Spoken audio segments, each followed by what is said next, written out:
इस वीडियो को देखने वाले सभी दर्शकों को हमारा नमस्कार। अभी थोड़ी देर में आप सुनेंगे योगी श्री आनंद जी को, जो कुंडलिनी और सहज ध्यान योग के विषय में अपने गहन अनुभव एवं पुरुषार्थ द्वारा प्राप्त ज्ञान की सहायता से हम सबको जानकारी देंगे। योगी श्री आनंद जी ने 26 साल की आयु में सितंबर 1984 से दिल्ली शहर में अपनी साधना आरंभ की थी। फिर मिरज, महाराष्ट्र में अपनी गुरु माता परम पूज्य मालती देवी बाल जी के मार्गदर्शन में कठोर अभ्यास किया। 1993 में वो उत्तर भारत आ गए और 1 वर्ष तक शिवालिक पहाड़ियों में कठोर साधना की। इसके उपरांत अपने पैतृक गांव लौटकर उन्होंने गांव के बाहर एक छोटी सी कुटिया में और कठोर योग का अभ्यास किया।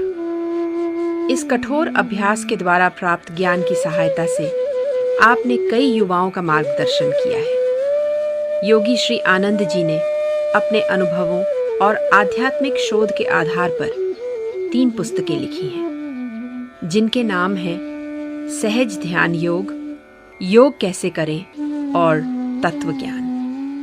ये पुस्तकें हमारे देश के कई विश्वविद्यालयों और IIT के पुस्तकालय में सबके लिए सरलता से उपलब्ध है। योगी श्री आनंद जी ने दिल्ली और महाराष्ट्र के क्षेत्र में कई व्यक्तियों को आध्यात्म की राह से जोड़ा है और आज इस वीडियो के माध्यम से आप सहज ध्यान योग, कुंडलिनी और साधना के विषय से जुड़ी अनेक जानकारियां हमें देंगे। इसके अतिरिक्त आज साधना संबंधी शंकाएं, कठिनाइयां एवं साधना के अन्य सहायक तत्वों के बारे में पूछे गए प्रश्नों का समाधान करेंगे और उनके द्वारा कुंडलिनी के अत्यंत गूढ़ रहस्यों का सहज, सरल एवं सटीक वर्णन किया जाएगा। आइए इन शंकाओं को दूर करने के लिए और साधना के क्षेत्र में उन्नति प्राप्त करने के लिए सुनते हैं योगी श्री आनंद जी को। गुरुजी प्रणाम। एक साधक किस तरह की संगति करता है? क्या इसका उसके आध्यात्मिक उन्नति पर प्रभाव पड़ता है?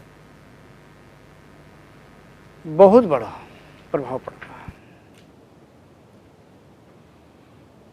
उसका कारण ये है, एक मुझे कुछ दोहा याद आ गया, मैं एक ही लाइन सुनाऊंगा। संगत से गुण उपजे, संगत से गुण जाए, बांस फांस और मीसरी एक भाव बिगाए। और मतलब कहने का बहुत भी ऐसे उदाहरण है संत पुरुषों के, यानी वचन है कि अब मैं स्पष्ट कह दूं कि संगत का असर क्यों पड़ता। उसका कारण ये है कि प्रत्येक मनुष्य के बाहर जो ये वलय होता है, एक विशेष प्रकार का जीवन रक्षक चक्र प्रत्येक मनुष्य के पास होता है। क्षमा कीजिए, प्रत्येक जो ये मनुष्य के बाहर घूमता रहता है, प्रत्येक सूक्ष्म शरीर के बाहर घूमता रहता है, जीवन रक्षक वलय, तो उसका प्रभाव दूसरे मनुष्य के जो रक्षक है, जीवन रक्षक वलय है, उस पर पड़ता है। अर्थात वलय के विषय में मैंने अभी नहीं बताऊंगा। वलय का प्रभाव दूसरे मनुष्य के वलय से पड़ता है। और वलय क्या होता है? जिस मनुष्य का जैसे संस्कार होते हैं वैसा ही उसका वलय होता है। यदि उसके तमोगुणी संस्कार हैं या धर्मी हैं और क्या कहते हैं नशीले पदार्थों से युक्त है और पाप करने वाला, उसके वलय भी वह काले रंग का, दूषित और गंदा और बेकार उसके वलय के कण अत्यंत सूक्ष्म होते। कण का मतलब कोई रेत के कण और धूल के कण नहीं, अत्यंत सूक्ष्म प्रकाश वाले कण। और संत पुरुषों के और साधकों के कण जो वलय के होते हैं अत्यंत तेजस्वी होते हैं। इनका सीधा संबंध संस्कारों से होता है। इन्हीं वलय के द्वारा अंदाज लगाया जाता है, निर्णय किया जाता है, देखा जाता है कि वलय को देख करके उसके अंदर की योग्यता बताई जा सकती है। मैं भी यही करता हूँ कि अगर कोई जल्दी में कोई साधक हो या कोई संत पुरुष आ जाए तो जल्दी से वलय ही देखना पड़ता है। और भी 1-2 चीज़ें हैं, ज्ञान चक्र वगैरह, उससे निर्णय कर लेते हैं। संस्कारों को तो जल्दी देखा नहीं जा सकता। तो संगत का मतलब जब एक मनुष्य दूसरे मनुष्य के नज़दीक जाएगा तो वो वलय के कण एक दूसरे के अंदर जाएंगे।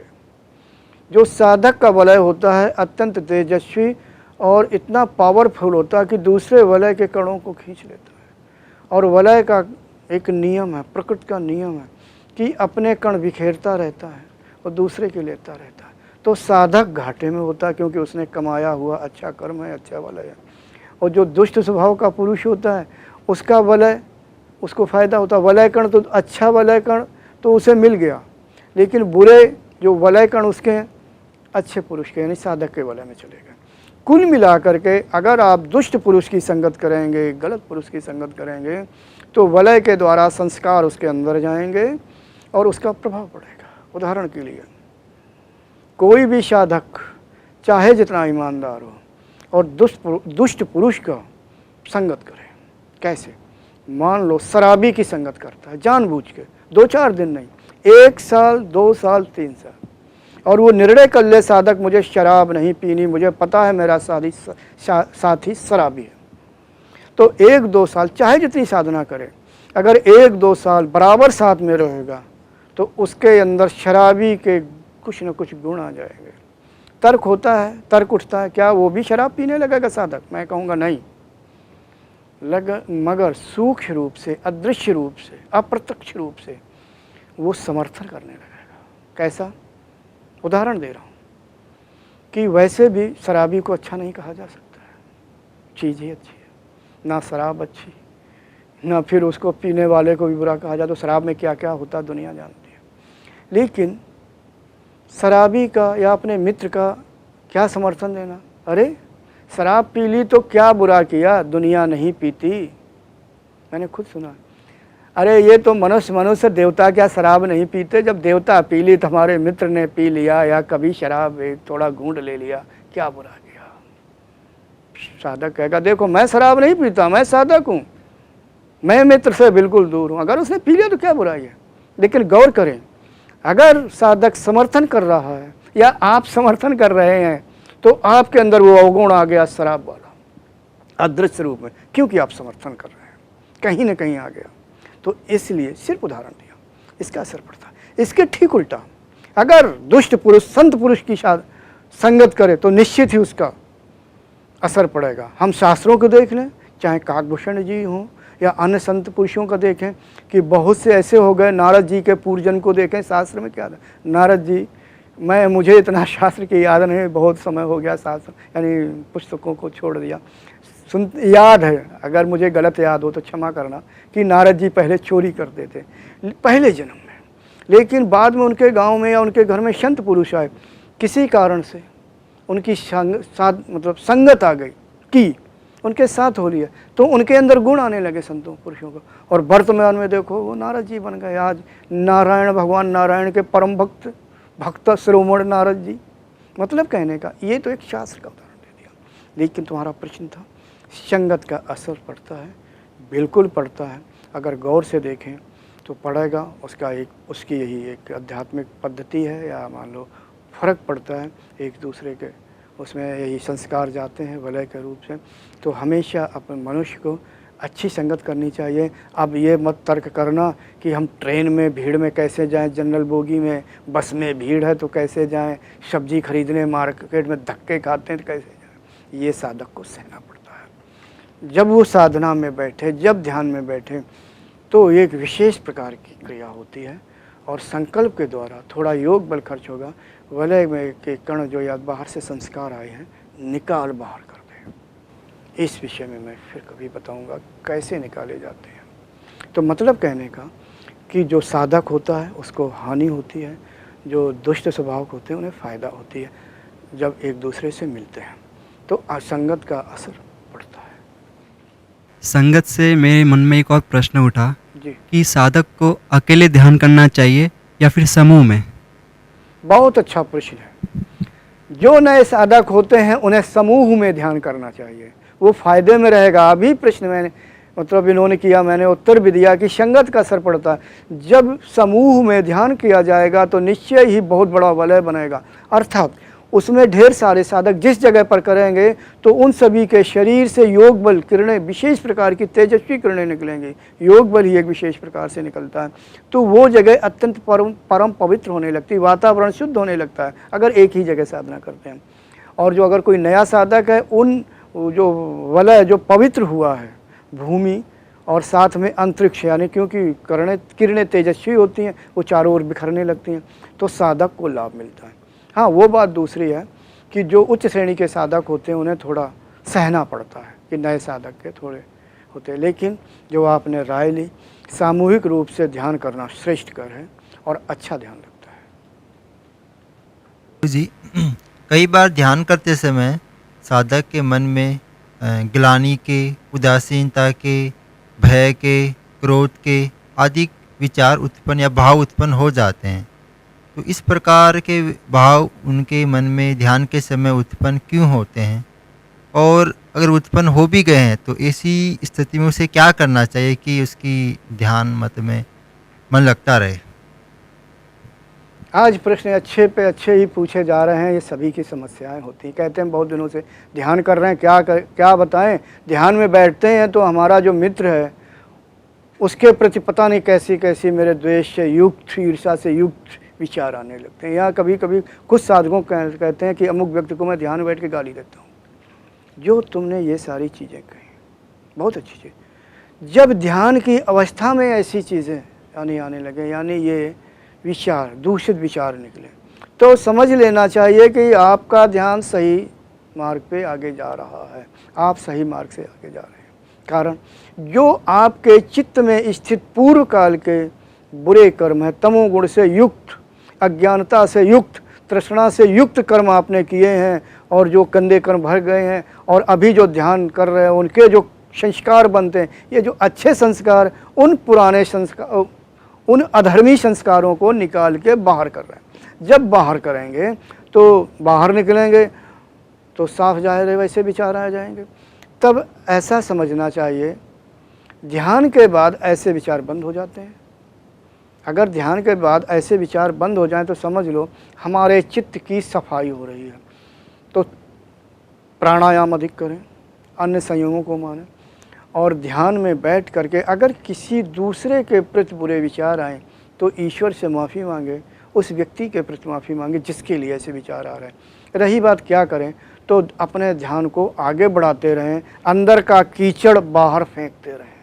अंदर की गंदगी है, समझ लो कि आपकी सफाई हो रही है। जैसे ये शर्ट है, जब आप साबुन लगा करके साफ़ करेंगे तो अभी इसका मैल नहीं दिखाई देता, जब आप साफ़ करेंगे तो मैल बहता हुआ पानी के साथ दिखाई देगा। जो स्वच्छ पानी है वो भी गंदा होने लगता है। मतलब कहने के, लेकिन उसके उत्तर में क्या होता है, उसका फल क्या होता है, शर्ट साफ़ होने लगती है। ठीक, मतलब कहने का मतलब अंदर की गंदगी बाहर आ रही है, आने दो, थोड़ा संयम बरतो, और थोड़े कहने का मतलब ईश्वर से प्रार्थना करो और उस व्यक्ति के प्रति माफ़ी मांगो जिसके प्रति गंदे विचार आ रहे हैं। इससे पहले जो मैंने प्रश्न किया था, जो लोग मोटे होते हैं और वो ध्यान में नहीं बैठ पाते, उनके रिगार्डिंग ही, उससे मिलता जुलता ही सवाल है, क्या ध्यान में बैठने के लिए रीढ़ की हड्डी का सीधा होना बहुत ज़रूरी है, मतलब उसका कोई विशेष महत्व है?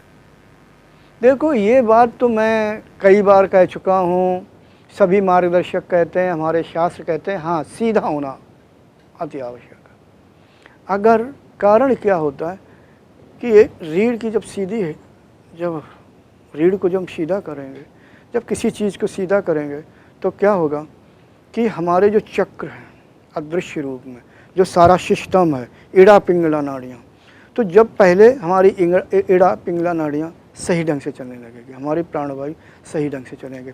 इसके लिए हालांकि प्राणायाम भी करते हैं। सीधे जो बैठते हैं तो हमारा जो इधर क्षेत्र का सारा सिस्टम है उस पर ना दबाव पड़ता है, ना ही खिंचाव होता है।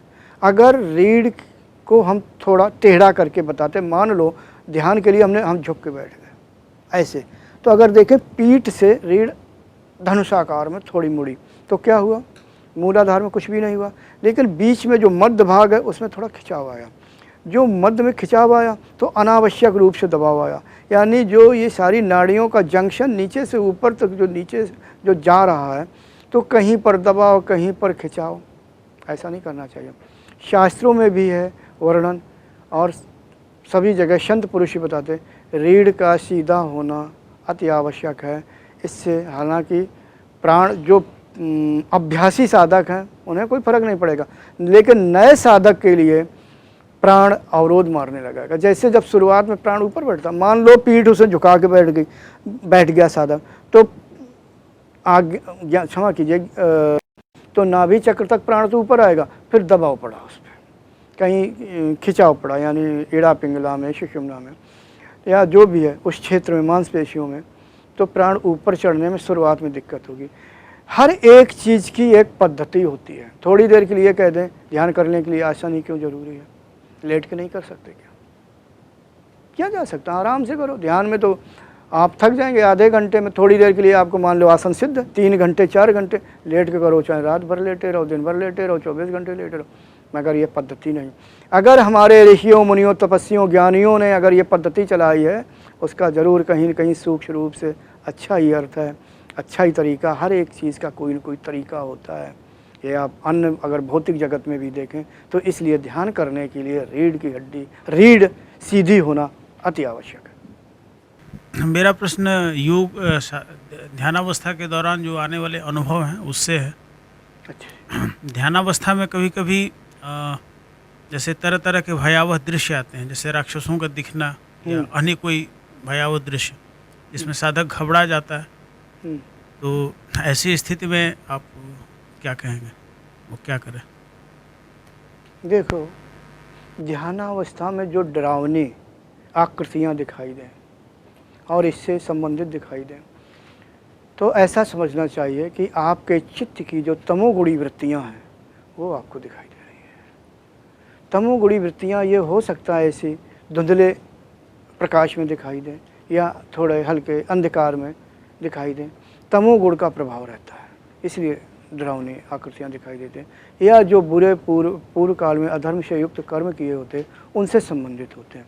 तो मैं ये राय दूंगा कि ऐसी अवस्था में साधक निडर होना चाहिए और एकदम से उसके वृत्ति को या उस दृश्य को अवलोकन करता रहे, यानी स्थिर होकर के उसे देखता रहे, डरे नहीं। क्या करेंगे, वो आपकी वृत्तियाँ हैं और निकलना भी ज़रूरी है।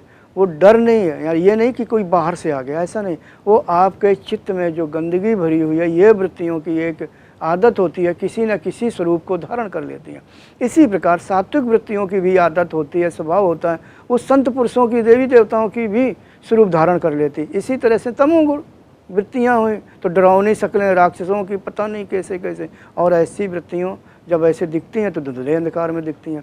सात्विक वृत्तियाँ जब दिखती हैं तो किसी संत पुरुष, देवी देवताओं की, संत पुरुषों दिखती हैं, वो प्रकाश में या तेजस्वी प्रकाश में दिखती हैं। तो साधक को डरना नहीं चाहिए, क्योंकि वो निकलना है, गंदगी साफ हो रही है चित्त की, बिल्कुल निडरता के साथ, स्थिरता के साथ, और कुछ भी नहीं सोचे। अगर डरा भी रही हूँ, यह भी हो सकता है कि नए साधक को डराएं, बिल्कुल निडरता से, निडर से यानी प्रसन्नतापूर्वक देखते रहना चाहिए, बिल्कुल निडर हो जाए। गुरुजी, मैंने देखा है कि कई साधक बहुत ज़्यादा बोलते हैं, तो उनकी साधना पर क्या असर पड़ता है और मौन का क्या महत्व है? मौन का महत्व बहुत बड़ा है। मौन में बहुत ही बल है। जिस प्रकार से वृत्ति को एकाग्र करने के लिए बहुत परिश्रम किया जाता है, ढेर सारे संयमों का पालन किया जाता है, इसी प्रकार से जो ये मन की चंचलता है, इसको कम करने के लिए, इसको एकाग्र बनाने के लिए मौन व्रत का धारण किया जाता है। मौन इसलिए महत्वपूर्ण, जब हम बोलते हैं, अर्थात कोई भी साधक, खासतौर से साधक, योगी, संत पुरुष जब बोलता है तो उसके मुंह से योग बल निकलता रहता है किसी न किसी रूप से। दूसरे, जब उनकी वृत्तियां बाहर निकलती हैं तो योग बल उनके साथ होता है, वो भी बाहर निकलती जाती है। अर्थात एक तरह से जो लोग ज़्यादा बोलते हैं वो एक बहुत गलत चीज़ है। श्रेष्ठ किस्म के साधकों को, कठोर साधना करने वाले साधकों को ज़्यादा नहीं बोलना चाहिए, सिर्फ ज़रूरत भर बोलना चाहिए। इससे जो उसके अंदर की जो संस्कारों के द्वारा, मतलब समाधि के द्वारा जो उसके अच्छे संस्कार बने हुए हैं, योग बल प्रकट हुआ है, वो कम ना हो, क्षय ना हो, इसलिए उसको मौन व्रत का धारण करना चाहिए, यानी मौन धारण करना चाहिए। जो अधिक बोलते हैं उनके लिए एक और होता है, उनके अंदर रजोगुण की अधिकता होती है। ऐसे वृत्ति यानी ऐसे साधक, ऐसे स्वभाव वाले, ऐसा समझो कि उन्हें जीभ से पेचिश हो गई है। पेचिश सभी जानते हैं, एक तरह की पेचिश होती है, वो विशेष प्रकार की आवाज़ देती है, सभी जानते हैं। दूसरे तरह की जीभ की पेचिश हो गई, वही बड़पट पटपट करते रहते हैं। भैया साधकों, ऐसे स्वभाव को अगर हो तो त्याग दो। मन की चंचलता को बढ़ाती है, समाधि को ज़्यादा देर तक ठहराने में अवरोध है। मन चंचल होता, साफ जाहिर है कि जो लोग अधिक बोलेंगे मन चंचल होगा, जब लोग कम बोलेंगे तो उनकी वृत्तियाँ स्थिर होगी, मन की चंचलता कम होगी। साधक को मन की चंचलता ही तो कम करना है, यानी रजोगुण को बिल्कुल कमज़ोर बनाना है, तमोगुण को भी कमज़ोर बनाना है, सत्वगुण को बढ़ाना है। तो यानी कुल मिलाकर के मौन में इतनी शक्ति होती है कि जब वो बोलेगा, जब जैसे थोड़ी देर के लिए कि वो चुप है, 1 घंटा चुप है, 2 घंटा चुप है, तो उसके अंदर जो पावर जनरेट हुआ, पैदा हुआ समाधि के द्वारा, तो वो सारा भरा हुआ है। मौन धारण करने वाले साधक को एक विशेष प्रकार की सिद्धि मिलती है। ये मेरी अनुभूति है, मैं भी बहुत दिनों तक मौन रहा, लेकिन कभी कभी उचित मात्रा में बोलता था। तो उससे क्या होता है, वाचा सिद्धि मिलती है। वाचा सिद्धि प्राप्ति पुरुष या साधक मौन व्रत का धारण करता है, और अगर मौन व्रत का धारण नहीं करेगी तो वाचा सिद्धि प्राप्त नहीं होगी। अर्थात मौन में बहुत ही शक्ति है। अच्छे साधकों को मैं राय दूंगा कि मौन व्रत का पालन करें, यानी मौन रहने की आदत डालें, मगर ये ना कहें कि मैं रात्रि के समय मौन व्रत का पालन करता हूँ कि सो जाता हूँ। मौन उसे कहते हैं कि दिन में या व्यस्तता के समय चुप रहें, शांत रहें, और मौन के समय एक और काम करें, जब मौन धारण करें हो इशारों से बात ना करें। अगर इशारों से बात करेंगे तो वो मौन नहीं हुआ, बल्कि सूक्ष्म रूप से बोलना ही हो गया। हमने बहुत से संत पुरुषों को देखा 6 महीने का मौन धारण कर लिया या 1 महीने का, मगर सारा इशारों से बात कर रहे हैं, मौन धारण नहीं हुआ। अर्थात ना इशारा करें ना कुछ करें, ये नहीं कि महीनों तक धारण कर रहे हैं। हाँ, जिनकी साधना यानी ध्यान कम हो रहा है, साधना और बढ़ाना है, शुद्धता और लाना है, तो 24 घंटे में आधा घंटा या 1 घंटे का मौन धारण करें। मौन धारण में बहुत ही एक अच्छा एक ये संयम है, और एक विशेष प्रकार का जो बल उत्पन्न होता है समाधि के द्वारा, वो उसके अंदर रहता है और मन की एकाग्रता बढ़ती है। और जो लोग बहुत बोलते हैं वो एक कमी है, रजोगुण को बढ़ावा देते हैं, और रजोगुण साधक के लिए एक अवरोधक है। तो ऐसी आदतें छोड़ दें और थोड़ा शांत रहना सीखें।